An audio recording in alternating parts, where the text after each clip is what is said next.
Namanya juga Satgas PHK ya. Kita fokus karena memang isu-isu PHK ini sudah menjadi isu yang terus-menerus dan tentunya Presiden merespon positif di 1 Mei 2026. Kita mindsetnya dirubah dulu deh. Banyak sekali pertanyaan gitu, Mbak. Orang takut sekali dengan AI. AI itu kan yang bikin manusia.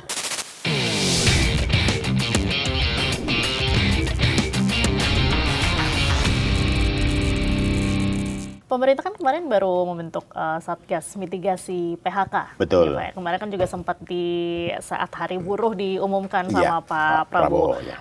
Ini Satgas ini apa yang membedakan dengan upaya-upaya sebelumnya yang sudah dilakukan, Pak? Jadi namanya juga Satgas PHK ya. Kita fokus karena memang isu-isu PHK ini sudah menjadi isu yang terus-menerus dan tentunya Presiden merespon positif di 1 Mei 2026. Itu direncanakan Mei 2025 kan. Nah, barulah direalisasikan di Mei 2026. Dibentuklah Satgas PHK dan diketuai langsung oleh Mensesnek. Kenapa Mensesnek? Karena Mensesnek punya jaringan ke seluruh kementerian lembaga sehingga beliau bisa jadi koordinator mengorkestra supaya ini bisa berjalan dengan baik. Nah, Satgas ini juga tugasnya itu tadi. Mereka kemarin sudah bekerja, Pak, memanggil ESDM, perindustrian, duduk bersama sehingga gas industri tadi turun. Termasuk kalau ESDM itu kan ada PGN ya, perusahaan gas negara ya kan, yang memang regulasinya ada di sana. Sehingga apa ya yang diisukan, ada isu-isu yang akan ada ter-PHK 55.000 orang. Itu bukan 55.000 orang di keramik saja, itu gabungan dari beberapa industri yang ada gitu. Kemarin kan beritanya satu perusahaan ini aja 55.000, itu ternyata gabungan. Gabungan beberapa perusahaan untuk yang terdampak, ya kan? Yang terdampak. Mbak, satu perusahaan keramik itu tidak butuh 55.000, ya kan? Ya paling kayak model Mulia Keramik paling juga ada 8.000-an karyawan, ya kan? Granito ya, ada 1.000-an. Jadi nggak banyak gitu.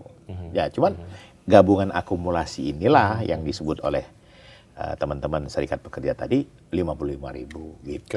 Oke. Ya, di Satgas Mitigasi PHK juga ada keterwakilan dari buruh ya ataupun pekerja ya, Pak ya? Atau hanya jadi pemerintah? Saya dapat info, tapi saya belum tahu isinya siapa saja. Tapi infonya itu dari unsur pemerintah, dari unsur pengusaha, kemudian dari unsur serikat pekerja ada di situ semua. Jadi tripartit itu betul-betul dan dia dijaga ya. Fokus ya namanya Satuan Mitigasi Tugas PHK. PHK itu khusus PHK. Nah, kalau kita lihat juga Pak, saat ini kan dengan perkembangan teknologi, kemudian juga ada kecerdasan buatan, banyak yang khawatir orang-orang ini akan kehilangan pekerjaannya dan bisa digantikan oleh AI. Gitu. Apa langkah dari pemerintah untuk mengantisipasi hari ini, Pak? Jadi gini, kita mindsetnya dirubah dulu deh. Banyak sekali pertanyaan gitu, Mbak. Orang takut sekali dengan AI. AI itu kan yang bikin manusia. Betul kan? Manusia itu tidak akan terkalahkan. Manusia itu adalah makhluk paling sempurna ciptaan Tuhan, ciptaan Allah. Kita justru dengan adanya AI, kita gunakan AI ini untuk kebaikan, mempermudah kita bekerja, mempermudah kita melakukan sesuatu. Sekarang desain grafis sudah pakai AI, nggak perlu lagi. Kalau dulu kan kita zaman saya kuliah dulu kan gambar gambar konstruksi lah apa gitu. Sekarang nggak perlu. Nah, kita gunakanlah untuk mempermudah. Nah, anak-anak sekarang, anak-anak Gen Z ini kan Mbak Dwi, ini kan anak yang gampang yang tidak mau capek. Ya, beda di zaman saya. Sekarang kalian disebut Gen X kali ya. Ya, Gen X ya kan, Gen Z. Ya kan? Anak-anak sekarang kan maunya kerja dalam ruangan AC, pakai digital, kemudian ya main-main semualah ya. Dan itu pun ya artinya kita harus punya berinovatif sendirilah. Kemudian ya artinya juga AI ini jangan jadi momok. Ya kan? Kemarin saya diskusi juga dengan beberapa teman. Kadang-kadang AI juga, itu salah, bagaimana merubah lagi? Kan cepat kita dengan AI tadi. Jadi AI ini jangan dijadikan semacam momok yang menakutkan. Justru kita bisa mengendalikan AI tadi. Gitu loh, Mbak. Harus kita bisa gunakan sebaik-baiknya untuk malah membantu pekerjaan kita. Betul. Tapi yang juga harus diakui adalah adanya ketika kemudian bekerja lebih efisien dengan AI, ada efisiensi. Ada. Nah, itu gimana tuh? Jadi gini. Berujung kepada pengurangan tenaga kerja. Dampak AI itu ada beberapa tenaga skill tertentu yang terganggu ya. Ya kan? Tapi mereka bisa juga berinovasi tadi, menggantikan skill-skill tadi dengan inovasi yang baru lah. Ya, jadi jangan tergantung juga dengan yang tadi yang saya sampaikan harus itu gitu kan. Jadi memang harus pandai berimprovisasi dan berinovasi dengan kemajuan teknologi yang luar biasa ini. Jadi balik lagi ke diri kita sendiri harus mau reskilling atau mau skilling lagi. Karena itu yang sebetulnya juga sudah disediakan oleh pemerintah sendiri gitu ya. Dan kita bisa masuk ke dunia transformasi digital. Oke. Ini ya yakin sih ya, ini kan banyak Gen Z yang nonton karena presenternya juga Gen Z. Iya, ini Gen Z.